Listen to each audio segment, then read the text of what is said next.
in the night, your heart fills with dread. Probably a murderer who wants you dead. It could be a ghost, a demon, or worse. Perhaps you're the victim of a witch's curse. It's hopeless, you're doomed. You'd call a priest if you could. You'd rather just listen to who? Sinisterhood.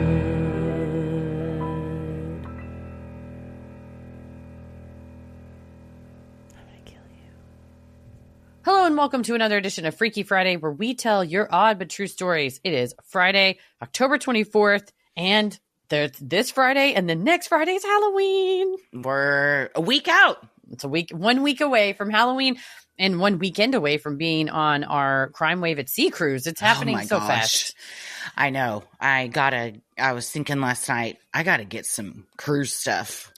Yes, some resort wear. You know what? I've dusted off the Margaritaville Crocs. Nice. And I am excited for those. But in the meantime, I got my Halloween costume ready, and I am going to be El Frogbuffa, which is half Elphaba, half a frog. So I wanted to keep on our witch theme. And plus, my nieces are going as a pig and Glinda, respectively. So I get to match both. I am still trying to get Simon to nail down what he wants to be, because we've gone through Transformer, Demon, hell yeah, Dinosaur, Guinea Pig. I mean, like any day it could be anything. So right now we're on Demon from specifically K-pop Demon Hunters, but we'll see. That's cool, because isn't Ella something from that movie? Ella's the tiger, Derpy, which I still gotta finish making her costume. So I think I'm going as myself. Yeah, this year, and honestly, an iconic character, and the same as me, also a witch. So it works there you go. Perfectly. Yeah, I'm just gonna go as myself, and I feel like I'll leave my mark somehow. Oh, we always leave our mark. Well, if y'all are sitting at home on Halloween night and you have anything else to do, or before then, watch Season of the Witch. Go to sinisterhood.com/live shows, and you can stream our live show and do a little spooky fun on your own. But you better stream it early on Halloween, because that is when it disappears into the dark of night forever. At midnight, maybe just not like forever. Cinderella. Forever. And we're also going to have the night before Halloween, a movie watching party over on Patreon. So head over to Patreon. There will be a poll up by the time you hear this to vote on what movie you want to watch. And we're going to watch it on the 30th at 8:30 p.m. Do a little movie get stream. Some candy too. I'll tell you what. Halloween candy for sure. Bringing some good Halloween candy. Most definitely. Well, today you have got quite a lineup of stories for us, and several of them mentioned that we had called for stories. So thank you all for answering our call. As always, thank you for answering the call and for being vulnerable and sharing personal things that have happened to you, like these first couple stories. Well, I'm Christy. I'm Heather. And let's get freaky. This first one is from your daughter, Anonymous. Hello. Content warning, this story discusses sexual assault. Hi, ladies, longtime listener. I truly cannot thank you enough for being my friends in my ears every week. Your care and dedication to the people in your stories is truly unmatched, which is why I wanted to write in my own story. I just listened to the part 1 of Vanessa Guillen's story and wanted to write in my own #I am Vanessa Guillen story. I truly wasn't going to, as it's something extremely difficult for me to talk about, keeping details anonymous and vague intentionally. I was a brand new commissioned officer when Vanessa went missing. I remember all of the news articles, billboards, and social media posts. I commended her family for their determination in finding Vanessa. Even though I was nowhere near Fort Hood, I did what I could to help find her. When she was found, and the subsequent fallout from her murder and the awareness it brought to the SHARP program, the Sexual Harassment and Rape Prevention Program, as well as the staggering numbers of afflicted service members, my heart was so heavy. I made a promise to myself and others that as a leader, I would not allow the type of behavior that led to her death in any formation I was a part of. I also vowed that I would make it known that I am a safe place to come and report any sort of harassment, bullying, hazing, etc., and to believe anyone. I am proud to say I have kept and followed through on that promise to others throughout my career. There are more good leaders than toxic ones. Unfortunately, the toxic leaders and service members are louder. It's up to the good, strong ones to change that, which is what I'm trying to do. Which leads me to my own #IamVanessaGuillen story. Do you remember the man versus bear metaphor that was going around the internet? Well, I had my own literal man versus bear option. And let me tell you, I chose the bear. Literally. During a training in a rural training environment, our bathroom facilities were located a short walk outside of the barracks where we slept. So to use the bathroom or shower, we had to walk outside. Our training schedule often had us working late into the night and up early in the morning, meaning it was dark out more often than not when we would get the chance to shower. That itself wasn't a big deal. There was one bathroom inside that was technically gender neutral. There were individual stalls that fully closed from top to bottom, so I could use the bathroom in privacy without having to go outside, in case I woke up in the middle of the night and had to go to the bathroom. However, there were many males from units we weren't familiar with in this barracks building, and I wasn't comfortable with the thought of running into a male I didn't know in the middle of the night alone. So I preferred to take the short walk outside to the female-only bathroom. The catch, besides having to put on shoes and walk outside at night to go to the bathroom, there was a literal bear. That's right, there were signs posted all over the area that warned us about a bear that liked to wander into our, quote, residential area because of the chow hall that was nearby. So I had the choice, a random man in the middle of the night in an indoor bathroom, or walk outside and literally take my chances with a bear. I chose the bear every time. I never did see the bear. Unfortunately, while I did choose the bear, man is still the scarier and more sinister predator here.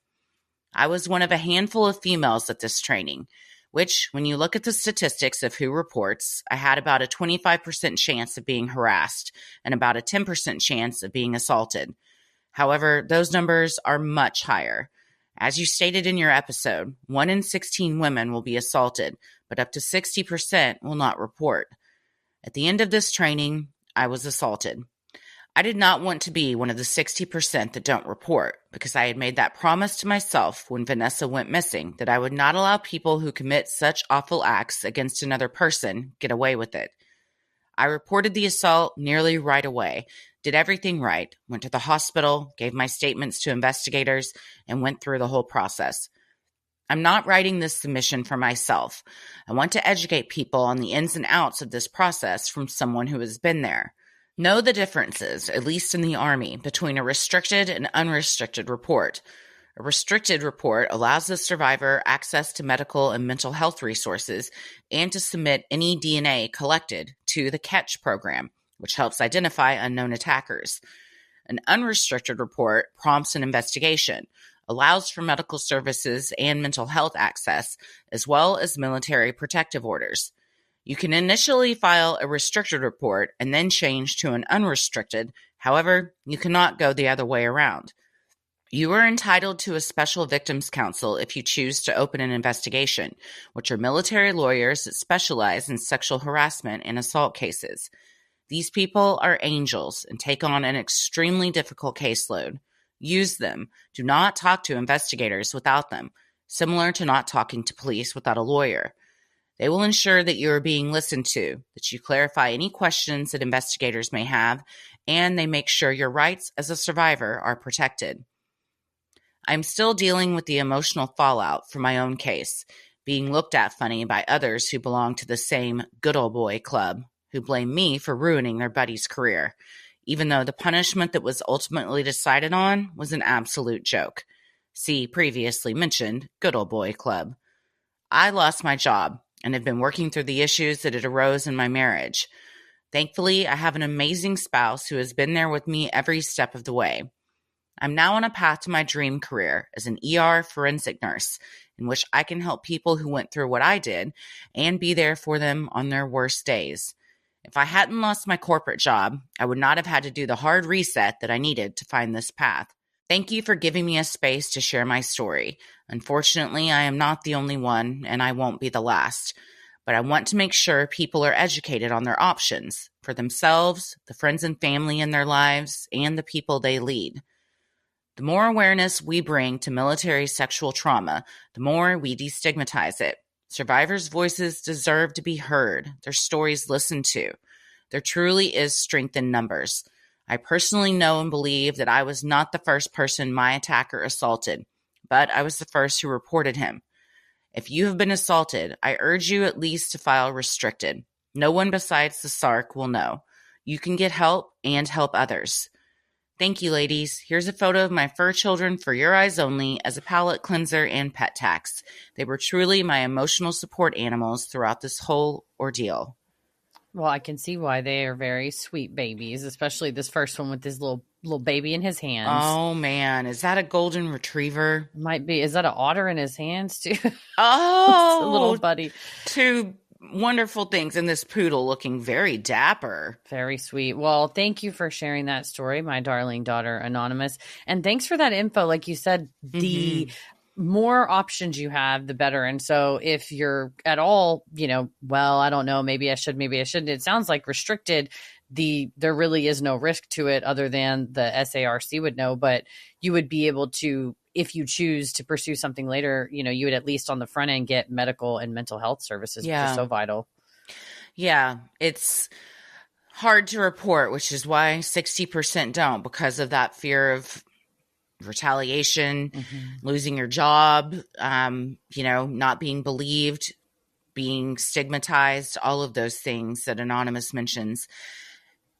It's so important if you can to let others know, especially those in charge, so we can destigmatize it. And so more people know you're not alone. In fact, I mean, just from us covering Vanessa's case and the Freaky Fridays we've heard, there have been so many stories, and we have a very small sample size. So, so if you just extrapolate that out to, a real world scenario, the numbers are real high. And the more that we can all stick together, hopefully those can be lowered. Yeah, and sorry that you went through this, Anonymous, but thank you for not only your strength to help protect other people from this person by reporting him, but now your career as a forensic ER nurse. So when people do come into an ER having gone through even something similar to what you went through, they will be loved and believed and cared for. So your future patients, thank you for all of the hard work that you're doing to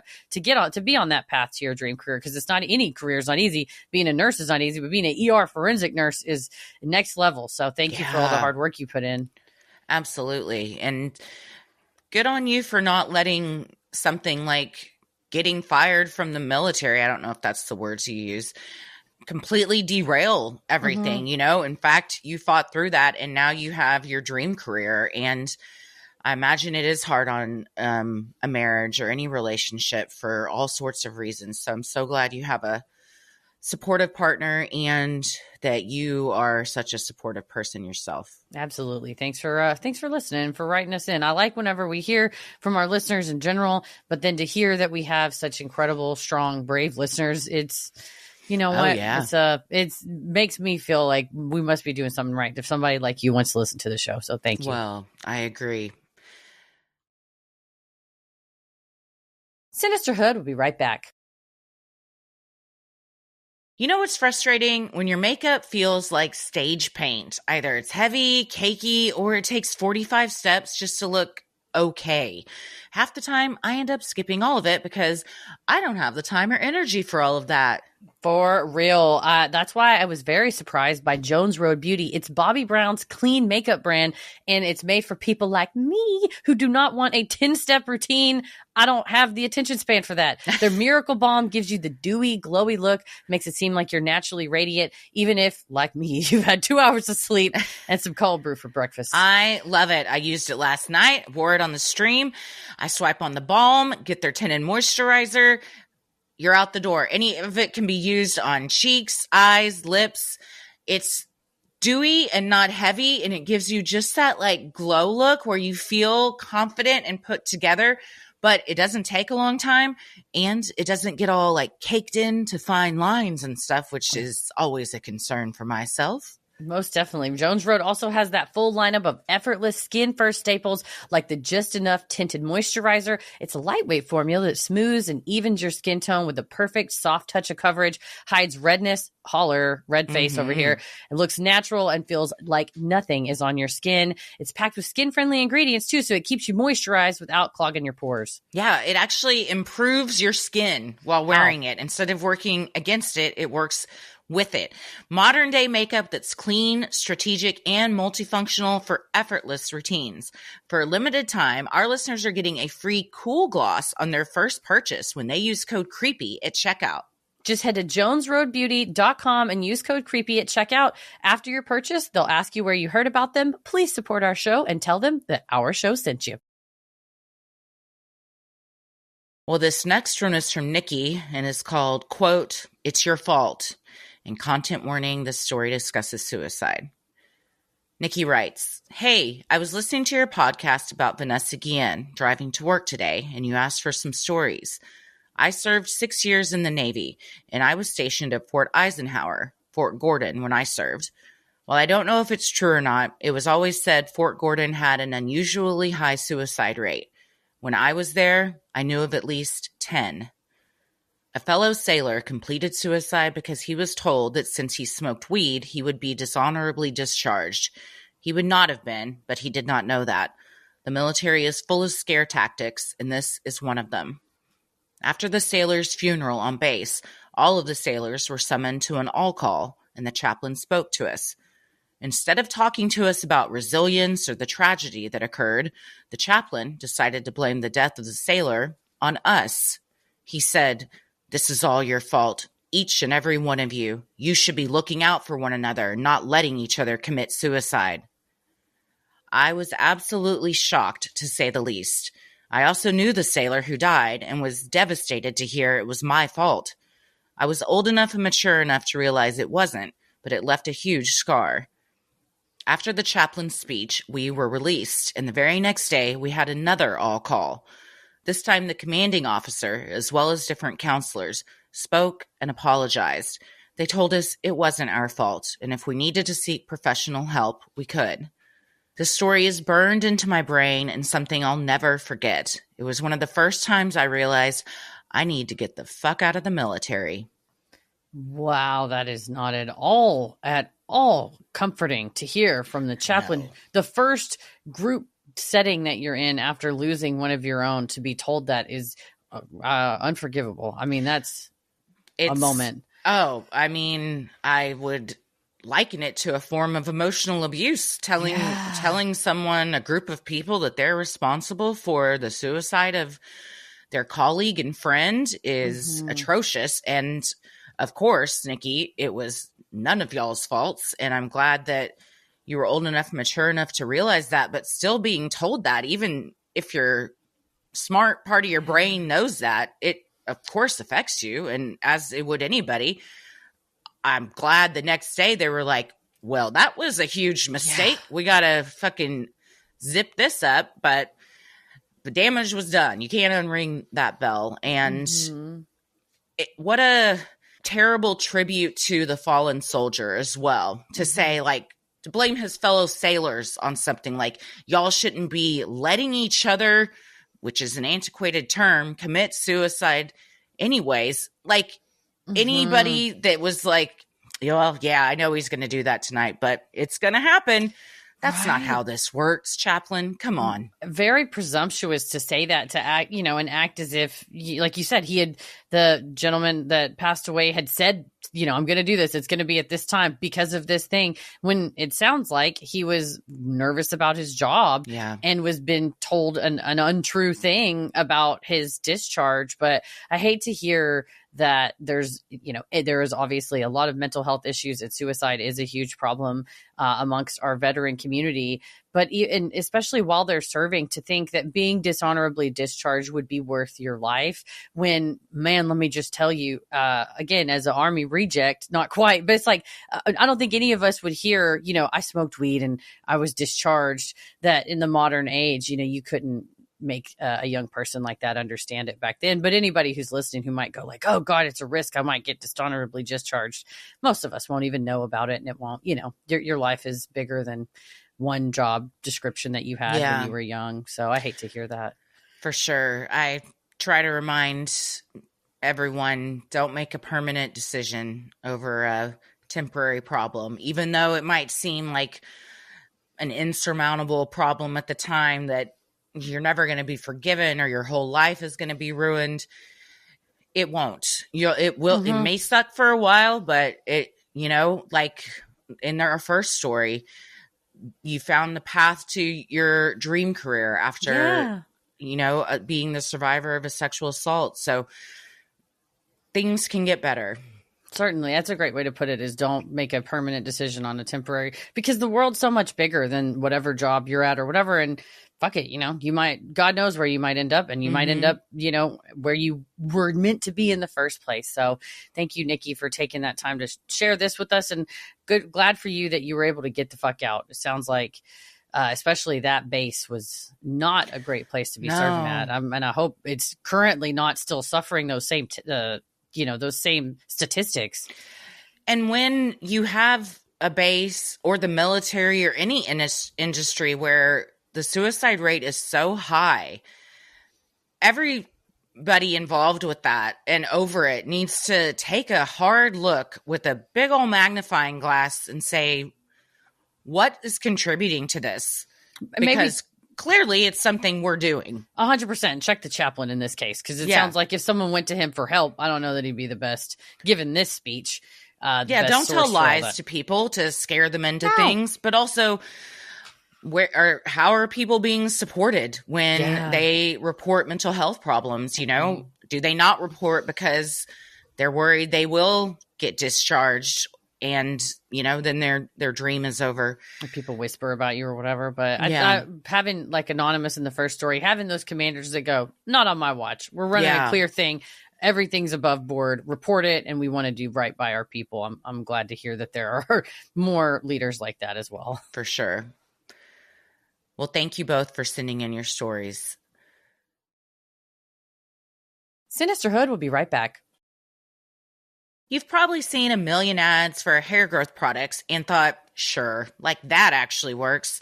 I did too, until I found out that Nutrafol isn't like the rest of them. Nutrafol is physician formulated, clinically tested, and dermatologist recommended.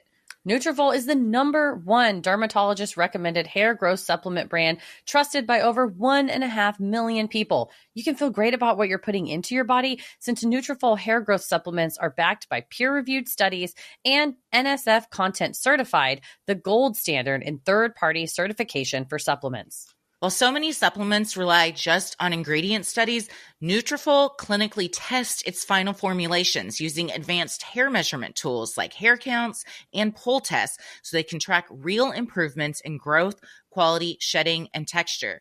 And it's not just backed by studies. Their research is published in peer-reviewed journals and vetted by doctors, ensuring scientific rigor and reliable results. Also, adding Nutrafol into your daily routine is so simple. You purchase it online, no prescription required, automated deliveries and free shipping keep you on track. Plus, with a Nutrafol subscription, you can save up to 20%. You'll have access to free one-on-one naturopathic doctor consults to support you on your hair growth journey, and a Headspace meditation membership is also included. Couldn't be more of a good package. There's so many reasons that you might need Nutrafol: stress, nutrition, lifestyle, aging, hormones, premenopause, anybody? Hello? And everyone is always asking me, your hair looks so shiny. What do you do? I'm telling you, Nutrafol is the way to go. See thicker, stronger, faster growing hair with less shedding in just 3 to 6 months with Nutrafol. For a limited time, Nutrafol is offering our listeners $10 off your first month's subscription and free shipping when you go to Nutrafol.com and enter the promo code CREEPY. Find out why Nutrafol is the best-selling hair growth supplement brand at Nutrafol.com, spelled Nutrafol.com, promo code CREEPY. That's Nutrafol.com, promo code CREEPY. This next one's from Megan and is called Halloween Took a Turn. Content warning: this story discusses domestic violence and suicide. We live in a small town of about 3,000 people. It's quiet, the kind of place where most people don't even lock their doors. I do. I'm not a fool. In the last couple of years, our neighborhood has become the place to trick or treat. Kids from all over the county come to our little town. They load up on flatbed trailers, towed by pickup trucks, and arrive by the dozens. Halloween 2024 started like all the others, with kids at the door by 4 p.m. Our dog Ruger, from a previous Freaky Friday episode, loves Halloween. He barks every single time someone comes to the door. Unfortunately, our son with autism can't handle the barking, costumes, or constant interruptions. By 6:30 p.m., we ran out of candy and turned off the porch light. At this point, we'd have to buy a mortgage payment's worth of candy to satisfy all the kids. But even with the lights off, the doorbell kept ringing. Around 7, I took the dog into our bedroom, shut the door, and closed the blinds to help calm things down. At 7:30 p.m., I got a call from a friend in another neighborhood. "Hey, are your kids home?" he asked. I told him 2 were home and 1 was out with friends. He said he'd just seen my neighbor come out of his house covered in blood, thought it looked like a domestic violence situation, and that a cop was already on the scene. About that same time, my daughter's friend walked up to that very house to trick or treat. She saw the officer and thought his uniform was a Halloween costume. The cop yelled at her to leave immediately. Because of the phone call, I opened my blinds and looked out the window and saw flashing lights coming down our street. Usually, we only have 1 officer on duty at a time, sometimes just on call, so I was shocked when 3 patrol cars showed up, followed by even more from nearby towns. At this point, I was full-on Mrs. Kravitz and was glued to the window for the night. I was texting my sister minute-by-minute updates. Within minutes, the street was packed with police cars and kids running away in confusion. I called my daughter and told her not to come home yet.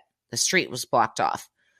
Then, a neighbor, whose yard borders the suspect's house, sent an audio clip of police shouting, "Come out with your hands up! The place is surrounded!" This went on for hours. She was panicked in her basement with her kids crying. I texted my husband, who was downstairs, saying, "There are sheriffs outside with assault rifles and night vision goggles." He didn't believe me at first and replied, "There's no way, it's probably just rifles." He came upstairs, looked out, and sure enough, AR-15s. Officers were sweeping the neighborhood. No one ever knocked on our door and told us what was going on. Neighbors started texting each other to make sure their kids were safe. Rumors started flying. We were trying to figure out how to get our daughter home. My husband's idea was to jump the back fence, run through the field, and meet her on the road behind us. How do men survive without us women? I vetoed that idea, and we waited. We'd heard SWAT was coming, but it would be hours. We had a clear view of the house. No one went in or out. Finally, around 11 p.m., the police just left. The street went quiet, as if nothing had happened. What the crap? Are we just supposed to go to sleep?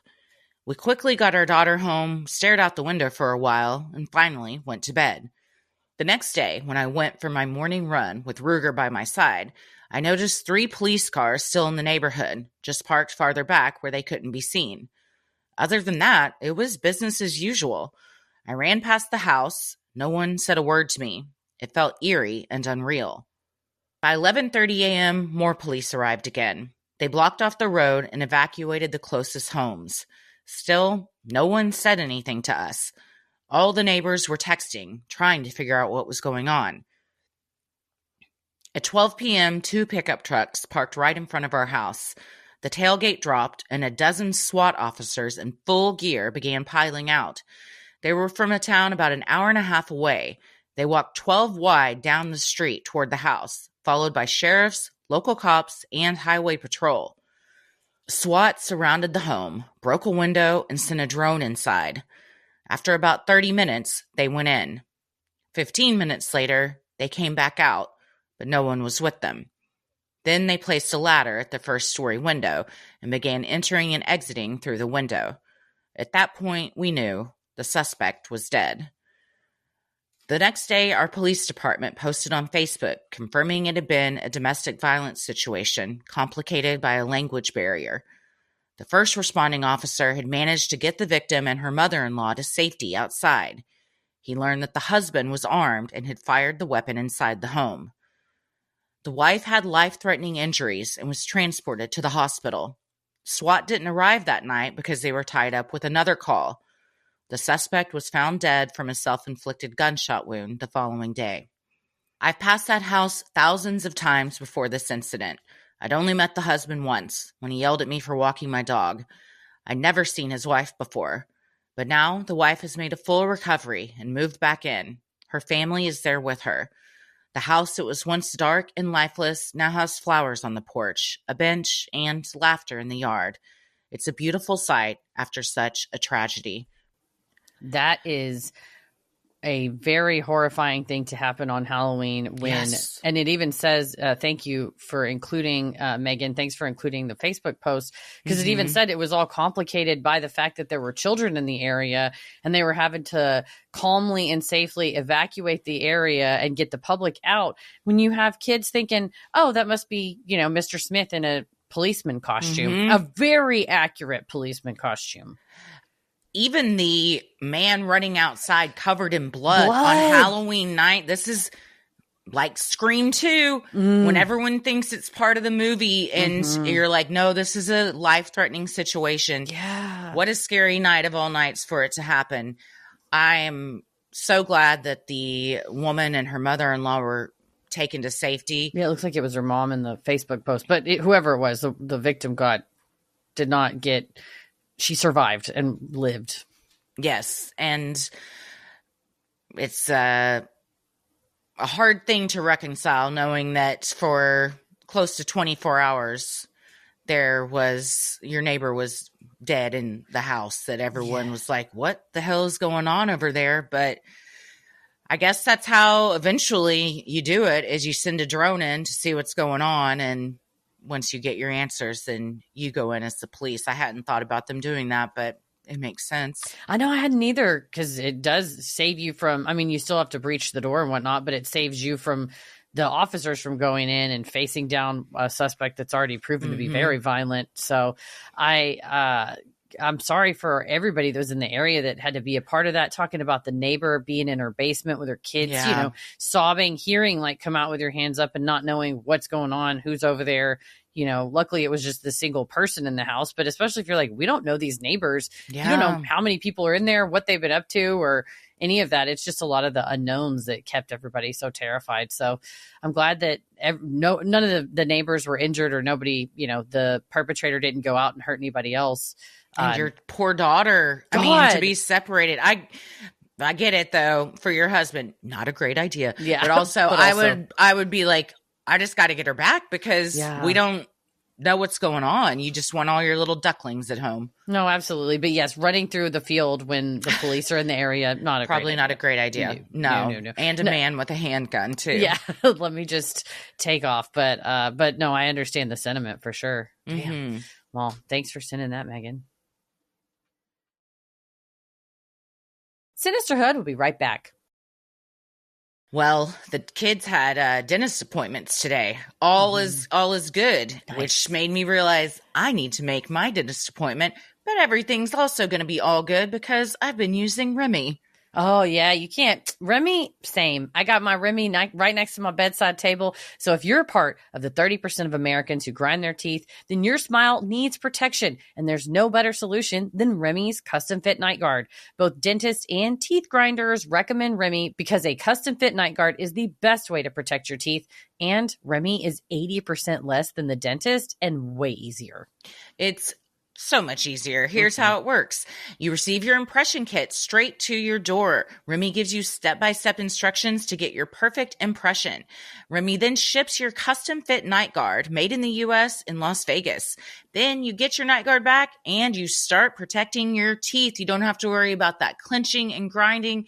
Do you wake up with headaches like I have for so long? Get Remy. It's going to help. So many of those tension headaches are caused by clenching in your sleep, and you don't even realize it until you wake up without the pain, like what you've really been living with. The best part also is that Remy is so confident you get a perfect fit. They offer a 45-night perfect fit guarantee, or you get your money back. No waiting rooms, no overpriced bills, just a better way to protect your teeth while you sleep. Try Remy risk-free.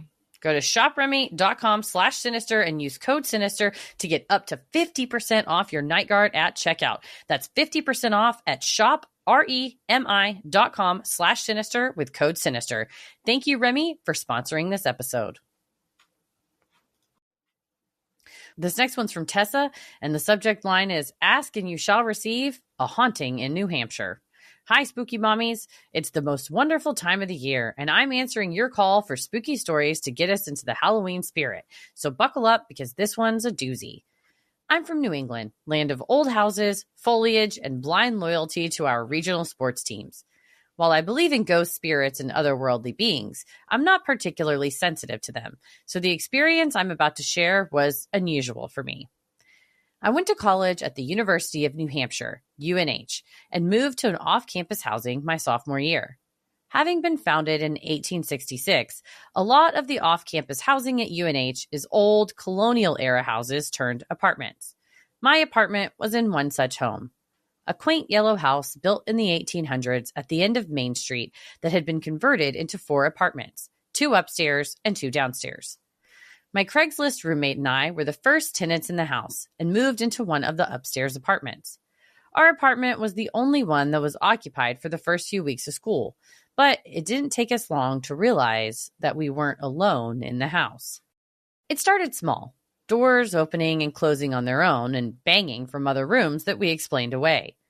But one thing we couldn't ignore was the nightly pacing that we would hear in the attic. It sounded like someone walking back and forth between the hours of 2 a.m. and 5 a.m. every single night. After about a week of this, I finally asked my roommate if she could hear the pacing. When she responded with, "Yeah, of course, that's the people who live upstairs." I had to remind her that there was no one else living in the house and that the only access to the attic was through the crawl space in the locked, vacant apartment across the hall. Things ramped up quickly after that. Windows would open and close on their own, doors would open and slam shut in our faces, and our front door that we locked religiously whenever we left the house would be wide open when we got home. Regular knocking from inside the walls of my roommate's room sent her fleeing to her boyfriend's house of most nights, and rustling sounds from the kitchen became a usual occurrence. I learned to live with my noise-canceling headphones on because if I can't hear it, it's not happening, right? One night, I was taking a shower when my roommate came home, and as usual, she knocked on the door to let me know she was back. I called a greeting to her and could hear her moving things around in the kitchen while she made dinner. Our bathroom door opened to the kitchen. I got out of the shower, opened the bathroom door to see that every single cabinet and drawer were pulled out. The chairs were knocked over. The fridge door was open.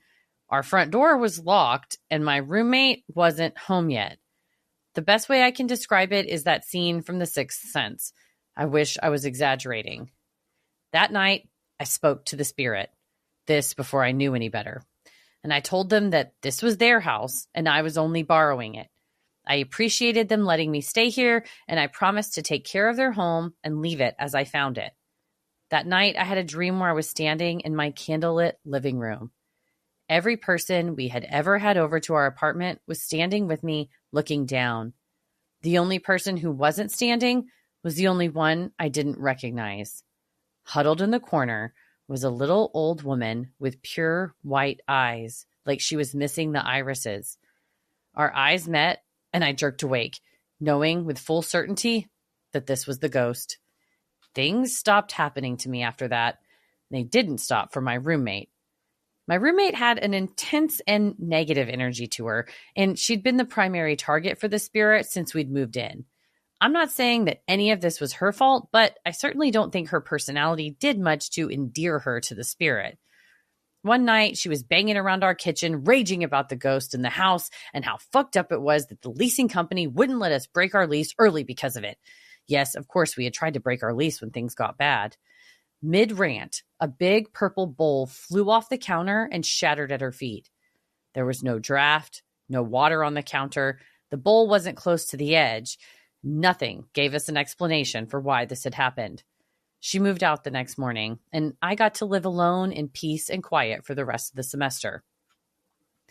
Near the end of that year, I was sitting outside with some neighbors who lived in the house next door and ended up sharing my experience with them. Their house was also an old colonial turned apartment building. It turns out they also had a ghost in their house. Every person in that house on separate occasions had regularly seen a little boy with a backpack. He had been spotted at the bottom of a flight of stairs, standing against the shed, in the corner of the basement, etc. He was always facing away from them. No one ever saw his face. They could only see that he was clearly a little boy and that he was always wearing his backpack. I recently moved back to the area where I went to school, and my husband is attending grad school at UNH. I've since learned that the activity in these houses didn't stop when I moved out. It's known throughout the UNH community that these houses are haunted, and the students who live there have these experiences still. Since it's student housing, there's new tenants every year or two. I imagine my grumpy ghost friend does not appreciate the regular turnover of debaucherous college kids in her space, so I'm not surprised that the hauntings continue. I've attached a picture of my house, the yellow one, and the house next door that's haunted by the little boy with the backpack, the gray one. I've also paid the fur baby tax. These sweet monsters are rent-free and mushroom, and they are the light of my life. Thank you for all that you do and for creating such a wonderful safe space in today's chaotic world. Love you both, Tessa. Tessa, we love you too, and we love these fur babies. Oh my gosh. But respectfully, Tessa, dude, how you not gonna get haunted in a house that looks like this? This is the gray one with the lamppost is straight out of The Exorcist. Oh, the yellow one has a lamppost too. Yeah, they all do. They're ready. Okay. Yeah, these are pure classic haunting houses right here. Yeah, I was going to say your roommate didn't do anything asking for it, but if you move into an 1800s house, you kind of are though. Because it's like here, I mean, we're from a place where they just demolish it and it's all like we built don't have up history with like here. And if we do, it sucks. It's pressboard. They just knock it all down. So to be like these same walls that ghosts are walking through. I don't know. The same yard that, you know, I love that though. I love towns that have history and houses like this because there is, in this case, maybe not the best energy, but there's energy that lives on within it. But yeah, those definitely look like houses that would be in some kind of horror movie for sure. They're beautiful. They also look like ghosts live in them. Right? It's like, I love this old colonial style. And does it come with a specter? They're like, of course it does. It's a colonial house. What do you mean? It has a big lamppost in the front yard. Of course it comes with a specter. Didn't you see the lamppost? You're like, I'm sorry. My apologies for asking. But no, I think your roommate's energy maybe was like feeding it in a negative way too. If she was like stomping around, screaming around, whatever, in some of the, you know, episodes we've covered where it's like a poltergeist, sometimes like a negative, angry energy from a human can help fuel something. But I think you did it the right way, which is what our homie Nelson from the Ghost Guild says. It's like, it's a soul, like treat it respectfully like another soul. Like if it was a person and being like, hello, I get it. This is your house. I did sign a lease though. So I do have to stay. I promise I'll be cool. You be cool. I'll be cool. I'll be gone in, 18 months. Well, I'll be cool. Yeah. I just referenced last night that scene from Sixth Sense. Ooh, it's so scary. Where all the cabinets and the drawers in the kitchen are open. Also, in that one, you see the handprints of nothing. kind of fading from the countertop.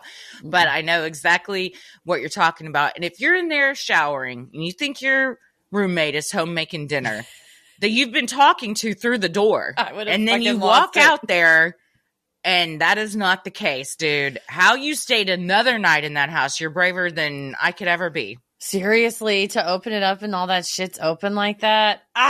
No. Especially because you thought it was your roommate. And there's no dinner made. God. Exactly. You're like, and the door's open. So it's like, now I'm nude out here with the door open. No, just me walking into the kitchen nude. That's fine. Not you. You would never.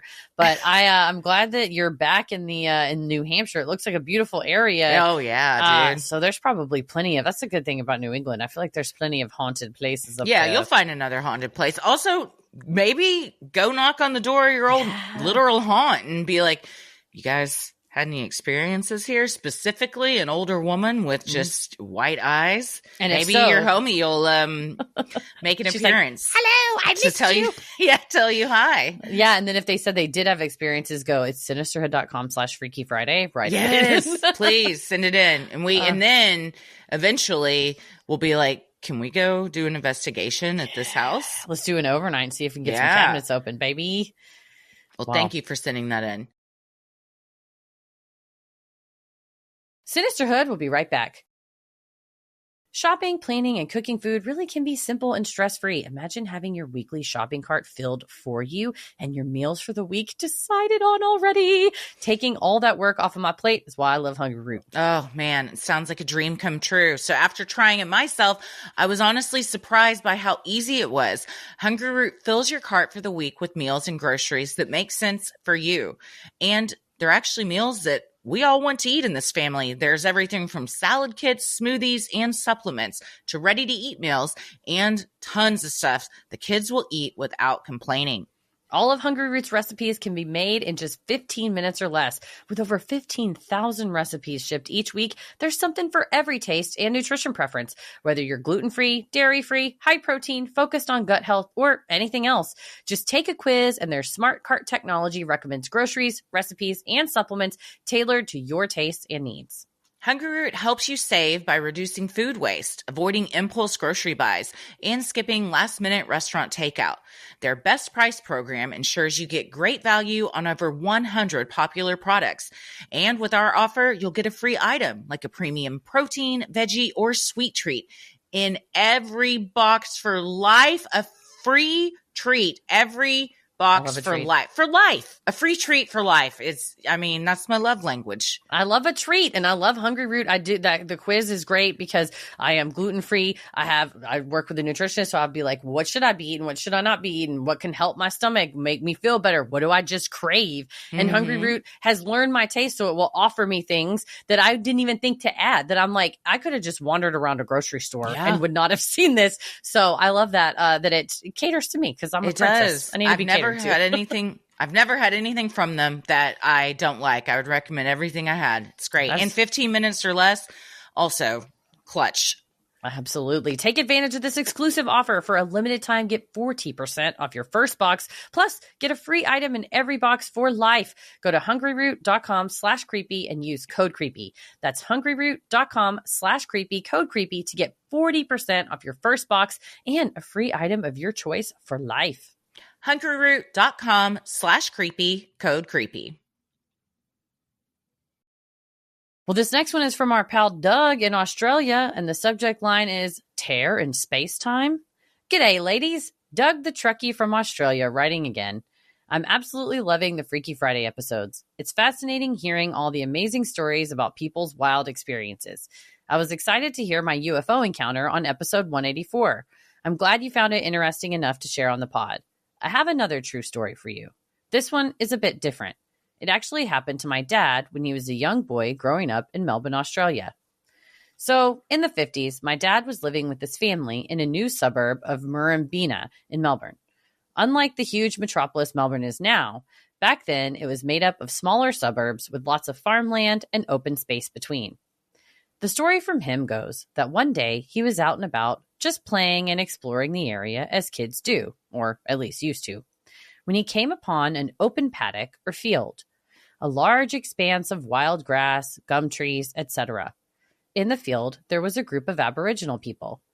He stood there at a distance and watched them, surprised by their presence, as there would not have been any Aboriginal people living in the area for a very long time.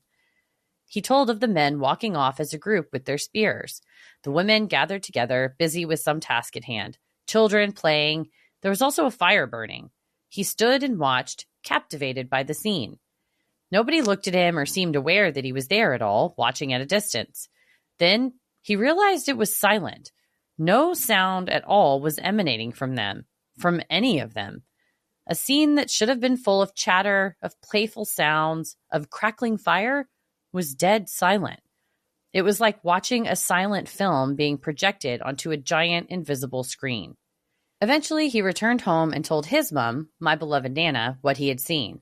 She understandably told him that it wasn't possible, as the area had been developed long ago, so it was probably just his imagination. So he returned to the field. This time, it was empty. No people, no fire, just wild grass and gum trees. He looked all throughout for signs of the fire, for footprints, or anything that would confirm what he had seen, but there was no trace to be found. As he grew up with that experience, it stayed with him, much like my UFO encounter has stayed with me. When I told him about my encounter, he instantly believed me. Maybe it was this experience that helped open his mind to things we cannot always explain or understand. He grew to believe that what he had seen was a moment in time, a portal, a tear in space-time, whatever you'd like to call it. It's as if the conditions were just right to replay that scene, a scene of random daily life of those people. The visuals became visible from the position my dad was observing from, but no sound was replaying. How many other times have people seen something quite ordinary, but not known that it's a moment in time being replayed? A person in the street, a rock by a river, a tree in the field? I don't have the answers, but I believe him. It was an experience that changed him and opened his mind to go on to study the nature of the earth, space, and interconnecting sciences. Anyway, that's all for now. I hope you enjoy it. Perhaps I'll write in again one day with some of my ghostly experiences. Keep up the amazing work, ladies, and keep it creepy. Man, Doug, you just keep coming with the hits, my man. And please do write in with your ghost stories, of course. But I had never thought about if we see stuff that could be like a moment from another time, like a rock, or like now I'm questioning, am I just looking around at stuff that isn't really here? Does everybody else see that same rock? Right. I've been having these feelings because of like what this is and what it used to be and like different uses of the land. Because I started reading this book called A Stake in the Prairie about the history of Mesquite, Texas. And a lot of it talks about just like SDEAK? Yes. Yeah, right. Hell yeah. And it's all about Texas Roadhouse. No, but they were talking about different areas that I realized later when I looked at this map that was in the book. I was like, I ride my bike by those because I often ride my bike by creeks because you put a trail near a creek because it's beautiful or whatever. But also, 10,000 years ago, civilizations were around creeks because that's where you got. So I was riding my bike the other day and I'm just like looking at this creek and I'm like, motherfucker, there's a golf course on this now. And imagine who stepped in that creek. Yes. Yeah, and what they did 1,000 years ago. And they said like the area that now is like, where this college has been built, there used to be thousands of buffaloes like running. There used to be like all these different birds and stuff. And just to hear about the different ecology and what the land looked like and how it was used in different ways. They're like, this had a big, different type of tree that doesn't grow in here anymore. And that wood from that tree was really good hardwood for building and it got deforested essentially. Yeah. I'm like, it was a whole different landscape. So the idea that there might be some type of energetic portal, whether it's conscious, where your ley lines, or, it's something energy in the earth, or it's some conscious in your brain where you get to see, or it's just your like extreme empathy. That's like, you're sitting there almost like entranced, envisioning like, what have we as a society done? And what did it look like? Yeah. All those years ago. Fuck. Fascinating. Yeah. Man. Space-time and all of that blows my mind. It's something I can't think too hard about or I'll just start to spiral out. So, but now I'm going to be looking at all these rivers and trees and stuff. I already think that exactly like what you were saying, especially like on road trips or something where we're driving through like just wide expanses of land and prairie and mountains. I think who all rode through those hills and what happened, and like some of these are the same trees. The trees saw it all. And to say like, oh, then this group would walk from like what would modern day, Sherman, and would walk down to this area near Mesquite. And I'm like, I'm not even trying to drive from Mesquite to Sherman. Godspeed to those who hoofed it because they had, trade days or whatever. Or that's where, they would trade some of their bows and arrows because that was what the wood was used. It was called bois d'arc because it was like really good bow and arrow. Anyways, all that to say, if your dad told you how to see through a space-time portal, Doug, would you let us know? Please let me know. Send us an email. Let us know how to do that. Step-by-step instructions. Fascinating stuff, man. Thank you so much. Sinisterhood will be right back. You know that hoodie you can't stop reaching for? The one that feels like a second skin, soft, warm, and somehow makes you feel a little more grounded? I found it. And trust me, it's not what you expect. It's called PAKA, spelled PAKA. And if you're tired of hoodies that stretch out, pill, or feel heavy, this is the upgrade you've been waiting for. It's so good. As soon as we started talking about it, I pictured mine in my closet and I was like, I think I'm going to wear that tonight. PAKA makes performance apparel from alpaca fiber, one of the world's most sustainable natural fibers. Their best-selling hoodie is softer than cashmere, warmer than wool, and breathable enough to wear year-round. It's lightweight but cozy, adapts to the weather, and it won't stretch out or pill. This is a hoodie built for real life, thermoregulating, odor-resistant, durable, and made to last. Each one is handcrafted in Peru with the artisan's name stitched into the tag as a mark of quality and care.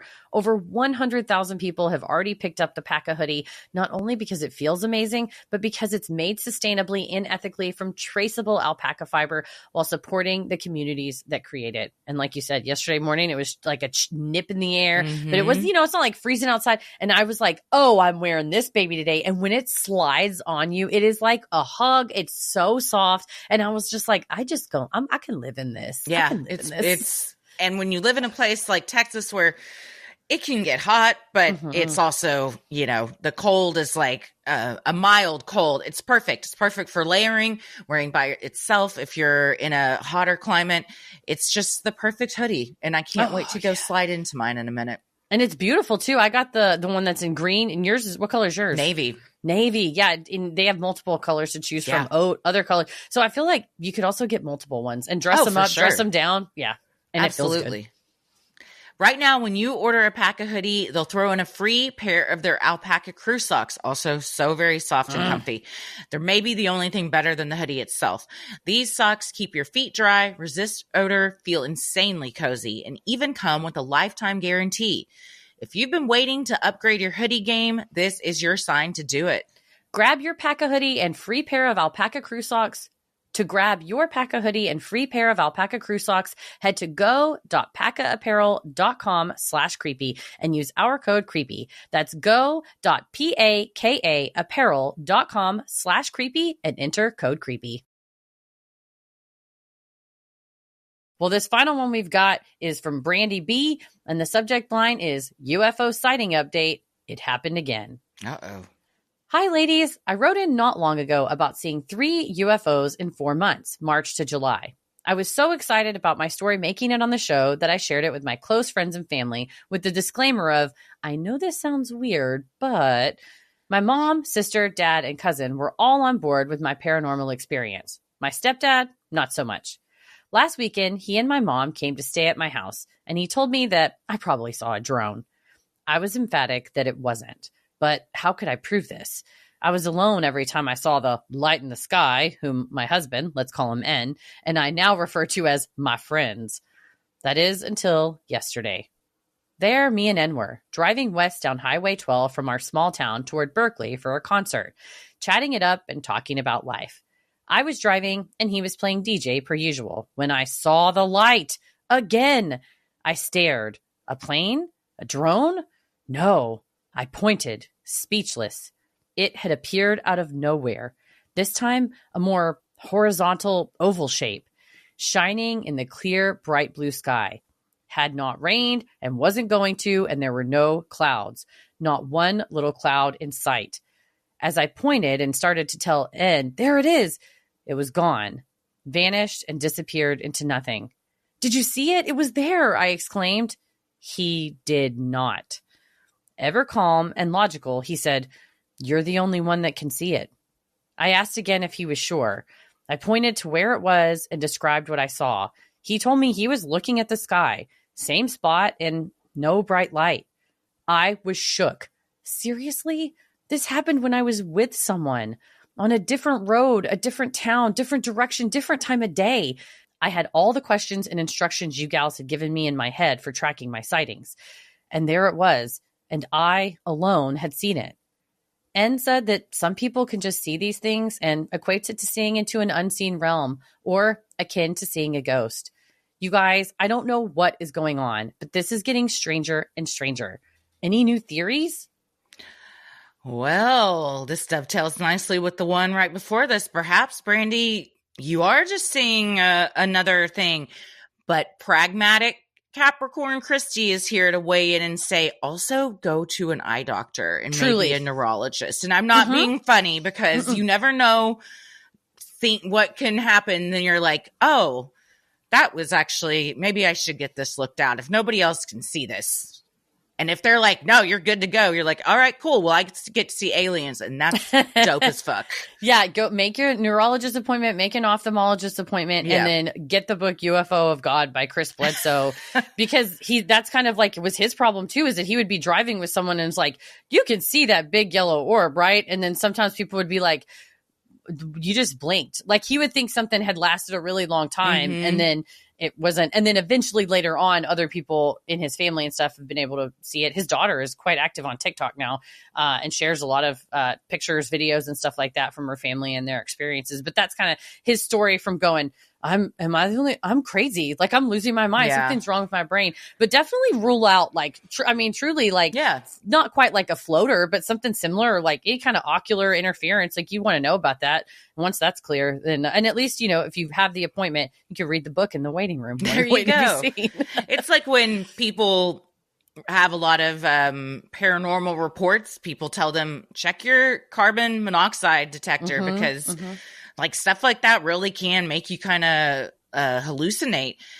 If you're the only one that's seeing this though, and you're good to go, the next step is contact. Yeah, I was going to say when you do see it, and I think he talks about it in UFO of God, kind of like trying to focus on it and not quite communicate, but being like, don't leave. I'm watching you and I'm safe. You. Like, don't leave. Yeah, I see you. They see you too. Don't worry. They're looking back at you, boo. Like, we already know. We know only you can see us, and we're going to gaslight you and make all your friends turn on you.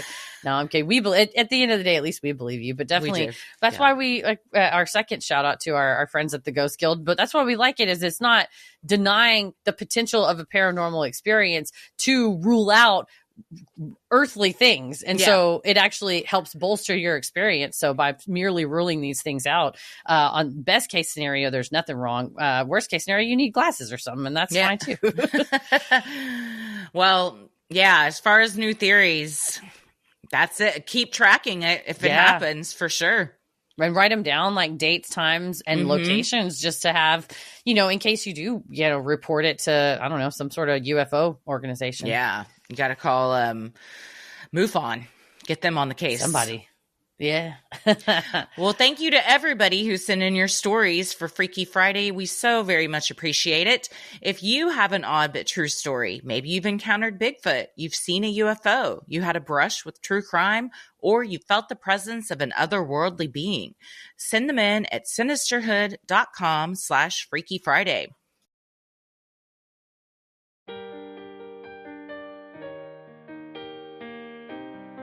Speaking of freaky, have you got something creepy caught on camera? Found a weird or unexplainable clip online? Maybe you just have a funny video you want us to see. Well, send it our way and we'll live react to it during Sunday Scaries, our weekly live stream over on Patreon every Sunday at 8:30 p.m. Central. It's totally free. You just enter your email, you get immediate access to the chat and immediate access to an entire backlog of free content that we have on our Patreon just for signing up for free. I'm still thinking about Jeff Goldblum as the big bad wolf. Ooh, from Sunday Scary. It's ridiculous. He's like, can huff and puff and blow my house down if he wants to. That's all I'm saying. Yeah, baby. Well, if you like our free episodes like this one, you'll love our Patreon bonus content. You can join for free to see what we're up to next, or dive into over 1,000 hours of content like Judge Christie, where I rule on petty grievances you bring before the court. True Crime Headlines, where we break down the latest news and updates in true crime. Heather Saves, or anything Heather has found late night scrolling could be discussed. And Amma the Asshole, unpopular opinions, and other subreddits that we feel require our input. Tommy dropped last night during the stream. He sneaky dropped a Judge Christie, and then today a new minisode just dropped. So yeah, it's a good time. This is a good time to try a 1-week free trial where you join for a week at any of the tiers. But I would say go ahead and join at the highest tier so you can check out all the perks, including our bonus content live stream that we just did. You can watch that on demand. It was all spooky Halloween related things. And speaking of things I'm thinking about that candy dish, the flesh candy dish. It was all Halloween, spooky, Am I the Assholes, and they did not disappoint. And there's visuals. Oh, Well, I'm not going to say not of the it's not of the assholes, but there's some visuals of something. There's something on there. So go over to sign up for a 1-week free trial. But if you stick around, be sure to do a annual subscription so you get a month for free. And when you do stick around, you get all kinds of perks like ad-free episodes, monthly live stream Q&As, and quarterly live bonus content, weekly audio bonus content. Also, for just being a free member, you get monthly audio bonus content sent to you from the archives. You get mini-sodes, merch discounts, and a community of the best listeners on the whole internet. Head over to sinisterhood.com and click shop on the top banner to check out merch like t-shirts, mugs, totes, stickers, and even clothes for your kiddos. While you're on our website, you can also review the show. Thank you so much to everyone that's left 5 stars and kind words. You can submit topics and cases you'd like us to cover. Submit your things for Freaky Friday and Sunday Scaries. And you'll find fun things like topic-based playlists and just a few tickets left for Crime Wave at Sea 2025. It is literally happening in like 2 weeks. So now's the time to activate if it's going to happen. You got to do it now. Yeah, if you're already in Fort Lauderdale, you're like halfway there. You just walk on over the terminal. And you can also get Season of the Witch for 1 more week until it sails away on its broomstick on Halloween night. So stream that. They're both over on our website. Follow us over on Instagram and Threads at Sinisterhood Pod. Like us on Facebook at Sinisterhood. Follow us on YouTube and TikTok at Sinisterhood Podcast to watch clips from the episodes, live streams, and more. And if you're looking for a unique and personal gift for the Sinisterhood fan in your life, or you just want to treat yourself to a pep talk, book a cameo now. From happy birthday to birth announcements to everything in between. We would love to help celebrate anything with you with a customized video that can be immediately viewed and sent. It's a thoughtful gift. It's perfect. You don't have to go out, get it, shop for it. And you know it's 100% custom, and it's not going to be, even if they've gotten a cameo before, every cameo is new. And we did a tarot pull on a cameo last night. We also had a request for a studio tour. So had the first studio tour we've done. So ask and you shall receive on Cameo. And through October 25th to the 31st, there is a special running on Cameo where cameos are $25, which is a great deal. So if you've been waiting to get one for yourself or someone else, you just want to say happy Halloween, this is kind of our season. So we are happy to do whatever within reason you request in the little box on Cameo. Whatever you request within reason. But yeah, like Christy said, it's Saturday, October 25th at 11 a.m. and it ends Friday, October 31st, 11:59 p.m. both Central Time. So just that little spooky window the week before Halloween. Where can people find you on the internet? I'm on Instagram and Threads at Christy M. Wallace and TikTok at Christy or GTFO. Heather? I'm on the internet at Heather versus the World. As always, the devil rules the airwaves. Keep it creepy.